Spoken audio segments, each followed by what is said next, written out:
So this is the iM20, and this is without a doubt the tiniest flash that I have ever used. A couple of months ago, Godox sent me their newest offering to test out for the channel, and I have been playing around with it in various settings ever since. It is absolutely tiny. It is the same size, if you can see there, as my Apple Watch face.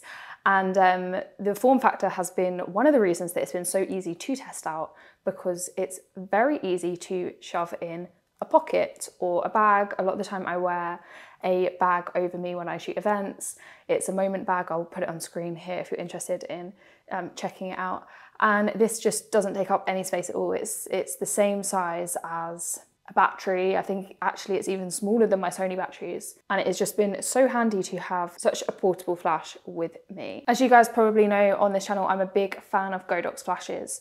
Their Godox V1 is the main flash that I use across all of my work. But of course that is a much bigger flash. I'll put something on screen to show you the comparison between the two. But in today's video, I want to talk a little bit about this flash, a little bit about what I like, a little bit about what I don't like, and we're also going to do a bit of a demonstration as well as looking at some past images that I've shot with the Godox iM20. So let's get into the video. So like I said, the main selling point for me is the form factor of this flash, tiny little thing. So here on the back we have 5 little LEDs. When I turn it on using the side button, you'll see that one of the little LEDs is flashing, and I can use the plus button or the minus button to adjust which LED is flashing. I'll put it on the lowest one and trigger the flash. That's the lowest setting and it is pretty bright.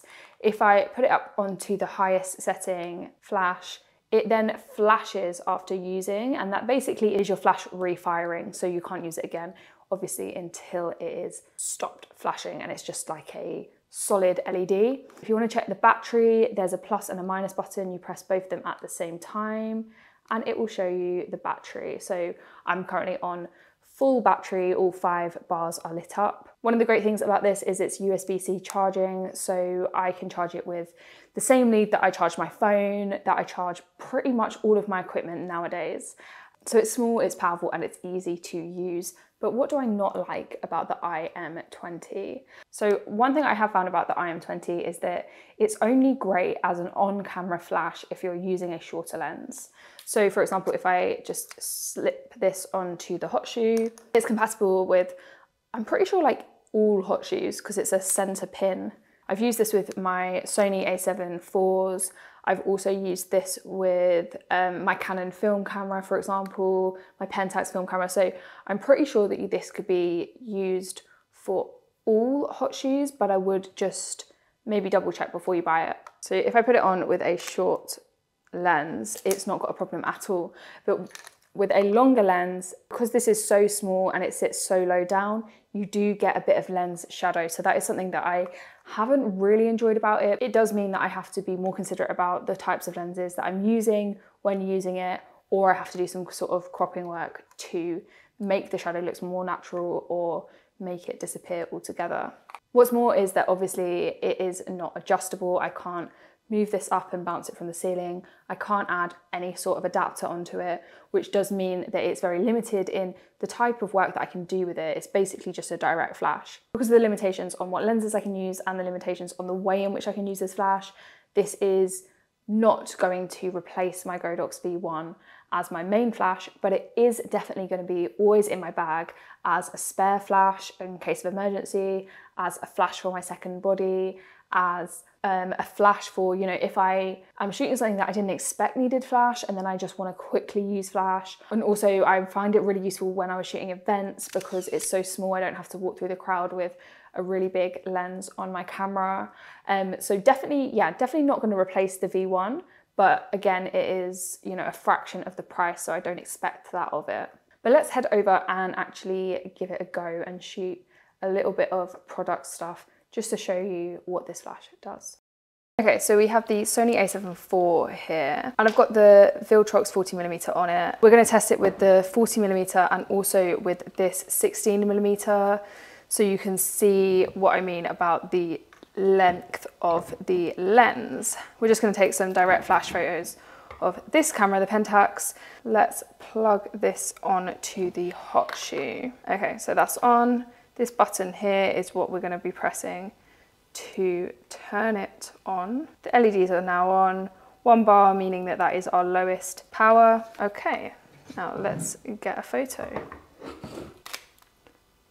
A little test shot, way overexposed.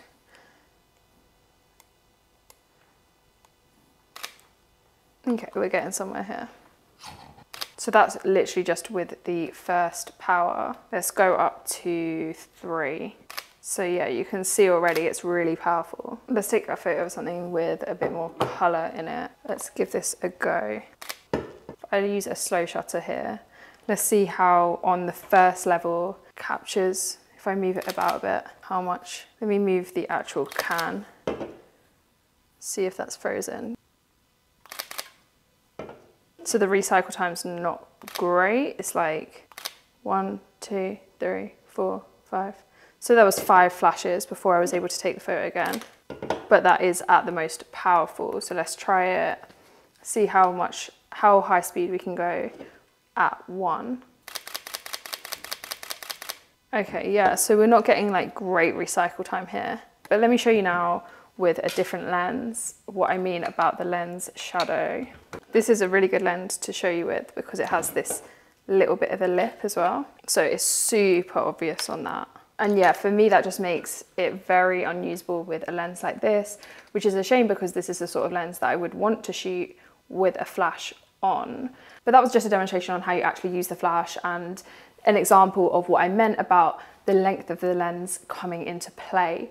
Obviously, these photos are not anything in particular. I was literally just showing you the power of the flash and the way in which the lens blocks it, which is a bit of an issue for me. That being said, for something so small and so compact, easily chargeable and easy to put in my bag, and for the price, there's not much reason you shouldn't have one of these in your bag, especially if you shoot events and that sort of thing. It's just handy to have on you.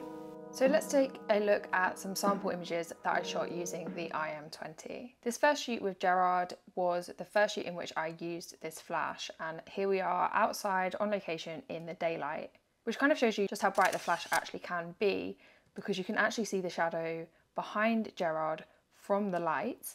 And this, bear in mind, this was on the lowest setting. This next photo here is on the higher setting, so you can see that separation between Gerard and the backdrop being caused by the brighter light. During the shoot, I also used the flash on my Canon EOS 500, which is a film camera. I loaded a roll of Harman Red into the film camera, and I think this direct flash worked really well with the kind of surreal nature of the film stock. I didn't alter the power of the flash throughout these Harman Phoenix images, but I did change how close I was standing to Gerard, so that is where the difference in light comes from here, and that also shows you how the light can differ when you move in relation to your subject. I also did this shoot for Nike with Rodri, and I think the direct flash kind of look works really well here. But again, like I said, because of the lack of versatility with the flash, you can only really go for this sort of thing. You can also use it as a bit of a fill flash, which I did on this shoot on a really bright sunny day, just to give a little bit more light to the back of Chris's top, especially in the bottom half of it, which was sat more in the shadows. But where the flash really sings is through event photography. I don't always shoot flash when I shoot live music, so I don't always have my Godox V1 with me. And even if I do have it with me, I don't always have it on my body because of how big it is, which is where the Godox iM20 is actually really great because, like I said, I can just throw it in my bag or my pocket and I have it in case I need it. For example, this shoot that I did the other day, I used a slow shutter speed with the light to try and go for kind of like a film kind of vibe. That's kind of what the client wanted, but there wasn't a budget for actual film photography. And this kind of flash works really well because, of course, a lot of film cameras, a lot of point and shoot film cameras in particular, have a built-in flash that sits similarly to how the iM20 sits on your camera when it's on the hot shoe. So whilst there are definitely some big issues with the versatility of the light, the recycle time, and of course that lens shadow on larger lenses, I think it's still a great cheap light to throw in your bag. But a big thank you to Godox for sending me this through to test, and thank you guys for watching. I will see you in the next one.